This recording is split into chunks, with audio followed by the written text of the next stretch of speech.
नमस्कार दोस्तों, सूरज सर जी के यूट्यूब चैनल में आपका बहुत बहुत स्वागत है। मैं सूरज आपके साथ। तो चलिए इसको बात करने वाला आज बहुत ही खास, क्योंकि आज की इस वीडियो में हम बात करने वाले हैं वर्ल्ड हिस्ट्री के क्वेश्चन बात कर रहे हैं, यानी इतिहास के बारे में बात कर रहे हैं। जो हिस्ट्री की वीडियोज़ आपके सामने आई है तो बहुत ज़्यादा मोस्ट इम्पोर्टेंट है। आप किसी भी एग्ज़ाम की तैयारी कर रहे हैं तो उन सभी के लिए मोस्ट इम्पोर्टेंट है। इसलिए जो है मैं वर्ल्ड हिस्ट्री की क्वेश्चंस को लेकर आया हूँ इन हिंदी एमसीक्यू क्वेश्चंस के साथ में। तो दोस्तों वीडियो अच्छा लगे तो लाइक शेयर जरूर करें और चैनल को सब्सक्राइब करना तो बिल्कुल ना भूलें, क्योंकि ऐसे ही वीडियो डेली आती रहती है तो उनका अपडेट आपको मिलना बहुत ज़्यादा ज़रूरी है। ठीक है, चलिए पहले नंबर के क्वेश्चन से स्टार्ट करते हैं कि द्वितीय विश्व युद्ध के दौरान किस देश ने आधिकारिक रूप से तटस्थ रहते हुए रूस के विरुद्ध जर्मनी की सहायता की थी। रूस के विरुद्ध जो है जर्मनी की जो है बहुत ज़्यादा हेल्प की थी, ठीक है, युद्ध के दौरान। तो ए ऑप्शन है स्विट्ज़रलैंड ने की थी, बी ऑप्शन स्पेन ने की थी, सी ऑप्शन टर्की ने की थी एंड डी ऑप्शन है स्वीडन ने की थी। तो जर्मनी की सहायता विरुद्ध जर्मनी की सहायता किसने की थी? रूस के खिलाफ जो युद्ध हुआ था उसमें। तो सही ऑप्शन जाएगा आपका स्पेन ने जो है सहायता की थी। ठीक है, द्वितीय विश्व युद्ध के दौरान जो है स्पेन ने आधिकारिक यानी कि ज़्यादातर आधिकारिक रूप से मतलब होता है ज़्यादातर रूप से तटस्थ रहते हुए तट पर रहते हुए रूस के विरुद्ध जर्मनी की सहायता की थी। ठीक है, रूस के विरुद्ध जर्मनी की सहायता की थी किसने? स्पेन ने। तो हमारा जो ऑप्शन बना वो हमारा बी ऑप्शन बिल्कुल राइट आंसर रहा। नेक्स्ट क्वेश्चन है सेकंड नंबर का कि पृथ्वी शिखर सम्मेलन जिसे हम कह सकते हैं पृथ्वी बचाओ का आयोजन किसने किया था? पृथ्वी शिखर सम्मेलन का आयोजन किसके द्वारा किया गया या किसने किया था? तो ए ऑप्शन यूनेस्को ने, बी ऑप्शन UNCED ने एंड सी ऑप्शन WHO ने एंड डी ऑप्शन है यूनिसेफ ने। तो पृथ्वी शिखर सम्मेलन का जो आयोजन था वो किसने किया? पृथ्वी शिखर सम्मेलन जिसमें पृथ्वी बचाओ के तहत। तो हमारा सही ऑप्शन जाता है UNCED ने किया था। ठीक है, UNCED ने यूनिसेफ द्वारा किया गया था। ठीक है, तो हमारा जो ऑप्शन रहा वो क्या रहा? बी ऑप्शन रहा। तो पृथ्वी शिखर सम्मेलन पृथ्वी बचाओ का आयोजन UNCED द्वारा किया गया था। तो option B is the right answer of this question. Next question है थर्ड, वह देश कौन सा है जिसने जनमत संग्रह के परिणाम के आधार पर संयुक्त राष्ट्र संघ में एक सदस्य के रूप में शामिल होने का निर्णय लिया गया है? एक बार फिर से रिपीट कर देता हूँ गाइस में कि वह देश कौन सा है जिसने जनमत संग्रह के परिणाम के आधार पर संयुक्त राष्ट्र संघ में एक सदस्य के रूप में शामिल होने का निर्णय लिया, सदस्य के रूप में शामिल होने का निर्णय या डिसीजन लिया। तो ए ऑप्शन बेल्जियम ने, बी ऑप्शन स्विट्जरलैंड ने, सी ऑप्शन ऑस्ट्रेलिया ने एंड डी ऑप्शन है फिनलैंड ने। तो इनमें से किसने जो है संयुक्त राष्ट्र संघ में एक सदस्य के रूप में शामिल होने का जो डिसीजन लिया वो कौन सा देश है? ठीक है, तो सही ऑप्शन जाता है स्विट्जरलैंड ने जो है ऑप्शन बिल्कुल बी ऑप्शन बिल्कुल राइट आंसर है स्विट्जरलैंड। स्विट्जरलैंड वह देश है जिसने जनमत संग्रह के परिणाम के आधार पर संयुक्त संघ में एक सदस्य के रूप में शामिल होने का निर्णय लिया है। ठीक है, तो हमारा स्विट्जरलैंड बिल्कुल राइट आंसर है। नेक्स्ट क्वेश्चन है 4 कि निम्नलिखित में से किसको संयुक्त राष्ट्र संघ सुरक्षा परिषद का स्थायी सदस्य बनाया गया था? किसको संयुक्त राष्ट्र संघ का सुरक्षा परिषद का स्थायी सदस्य के रूप में निर्वाचन किया गया था? तो ए ऑप्शन है प्रत्येक महाद्वीप से एक प्रतिनिधि को, बी ऑप्शन द्वितीय महायुद्ध में मित्र राष्ट्रीय सेनाओं की 5 शक्तियों को, सी ऑप्शन प्रारंभ गठन के अवसर पर संयुक्त राष्ट्र संघ की महासभा द्वारा निर्वाचित 5 सदस्यों को एंड डी ऑप्शन है संयुक्त राष्ट्र संघ के धनदाता सदस्यों को। सही ऑप्शन क्या होगा देख लेते हैं।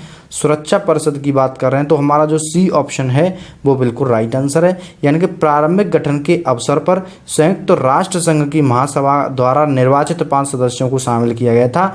यानी कि प्रारंभिक गठन के अवसर पर संयुक्त राष्ट्र संघ की महासभा द्वारा निर्वाचित 5 सदस्यों को संयुक्त राष्ट्र संघ सुरक्षा परिषद का स्थायी सदस्य बनाया गया था। ठीक है, 5 सदस्यों को। नेक्स्ट क्वेश्चन है कि पर्यावरण और विकास पर संयुक्त राष्ट्र सम्मेलन को क्या कहते हैं? पर्यावरण और विकास पर संयुक्त राष्ट्र सम्मेलन को हम क्या कहते हैं?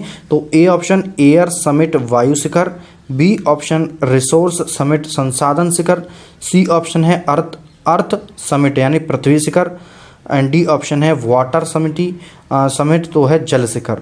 तो इनमें से सही ऑप्शन किसके लिए जाता है तो देख लेते हैं हम। तो पर्यावरण और विकास संयुक्त पर बात की जा रही है, तो पर्यावरण जो है हमारा अर्थ समिट पर है, यानी कि पृथ्वी शिखर पर आयोजित होता है। ठीक है, तो पर्यावरण और विकास पर संयुक्त राष्ट्र सम्मेलन को अर्थ समिट यानी पृथ्वी शिखर कहते हैं। क्या कहते हैं? अर्थ समिट कहते हैं, यानी पृथ्वी शिखर कहते हैं। ठीक है, सी ऑप्शन हमारा बिल्कुल राइट आंसर हो जाता है दोस्तों। ठीक है, चलिए नेक्स्ट क्वेश्चन है 6। दलवीर भंडारी अंतर्राष्ट्रीय न्यायालय में निर्वाचित होने वाले कौन से भारतीय न्यायाधीश हैं? दलवीर भंडारी जिनका नाम है, जो अंतर्राष्ट्रीय न्यायालय में निर्वाचित होने वाले यानी कि चुने जाने वाले कौन से भारतीय न्यायाधीश हैं? तो ए ऑप्शन चौथे, बी ऑप्शन पाँचवें, सी ऑप्शन तीसरे एंड डी ऑप्शन है पहले। तो इनमें से कौन से नंबर के न्यायाधीश हैं दलवीर भंडारी अंतर्राष्ट्रीय?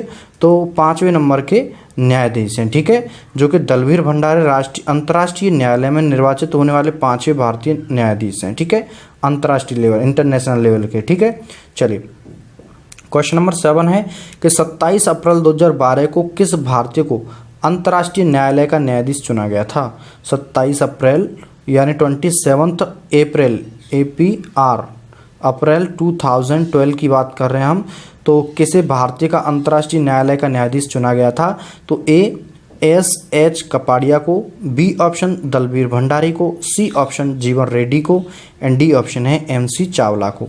तो अंतर्राष्ट्रीय न्यायालय की बात कर रहे हैं हम, तो 27 अप्रैल की बात कर रहे हैं। तो दलवीर भंडारी, जैसा कि मैंने अभी क्वेश्चन किया था, दलवीर भंडारी को जो है इंटरनेशनल लेवल की बात कर रहे हैं, उनको कौन से नंबर के? 5वें नंबर के न्यायाधीश चुना गया था। ठीक है, और ये 27 अप्रैल को जो है 27 अप्रैल 2012 को जो है इनको चयनित किया गया था, यानी कि चुना गया था। ठीक है, तो हमारा ऑप्शन रहा वो बी ऑप्शन बिल्कुल राइट आंसर रहा। नेक्स्ट क्वेश्चन है गाइस 8 नंबर का कि एक जीवित वास्तु पैदा हुई है, राष्ट्रसंघ के बारे में यह कथन किसने कहा है? एक जीवित वस्तु पैदा हुई है, ये जो है राष्ट्रसंघ के बारे में यह कथन किसने कहा था? तो A option Kennedy, B option Washington, C option Roosevelt, C option है बिल्सन। सही ऑप्शन किसके लिए जाएगा? एक जीवित वस्तु पैदा हुई है, ये कथन जो है किसके द्वारा कहा गया? तो विल्सन के द्वारा ये जो कथन है कहा गया है कि एक जीवित वस्तु पैदा हुई है। राष्ट्रसंघ के बारे में यह कथन विल्सन जो है उनके द्वारा कहा गया है। ठीक है, चलिए नेक्स्ट क्वेश्चन है 9 नंबर का कि राष्ट्रसंघ का अंतिम अधिवेशन कब हुआ था? राष्ट्रसंघ का अंतिम अधिवेशन कब हुआ था? यानी कि आपसे जो है सन पूछ रहा है, डेट पूछ रहा है कि ये कब हुआ था, अंतिम अधिवेशन राष्ट्रसंघ का कब हुआ था? ए ऑप्शन है आपका 18 अप्रैल 1945 को, बी ऑप्शन है 18 अप्रैल 1947 को, सी ऑप्शन है आपका 18 अक्टूबर 1946 को एंड डी ऑप्शन है 18 अप्रैल 1946 को। अप्रैल अक्टूबर की बात की जा रही मंथ की, और डेट तो फिक्स है कि 18 को होगा, लेकिन सन भी आपको कंफ्यूज कर रहा है, 45 भी है, 46 भी है, 47 भी है, तो यहाँ पर सन भी चेंज हुआ है। तो इस तरीके से आपको इसमें से चूज करके बताना है कि कौन सा ऑप्शन जो है राष्ट्रसंघ का अंतिम अधिवेशन हुआ था इस डेट को, तो वो डेट आपको चूज करनी है। तो सही ऑप्शन जाएगा हमारा डी के लिए, यानी कि जो हमारा डी ऑप्शन है वो बिल्कुल राइट आंसर है।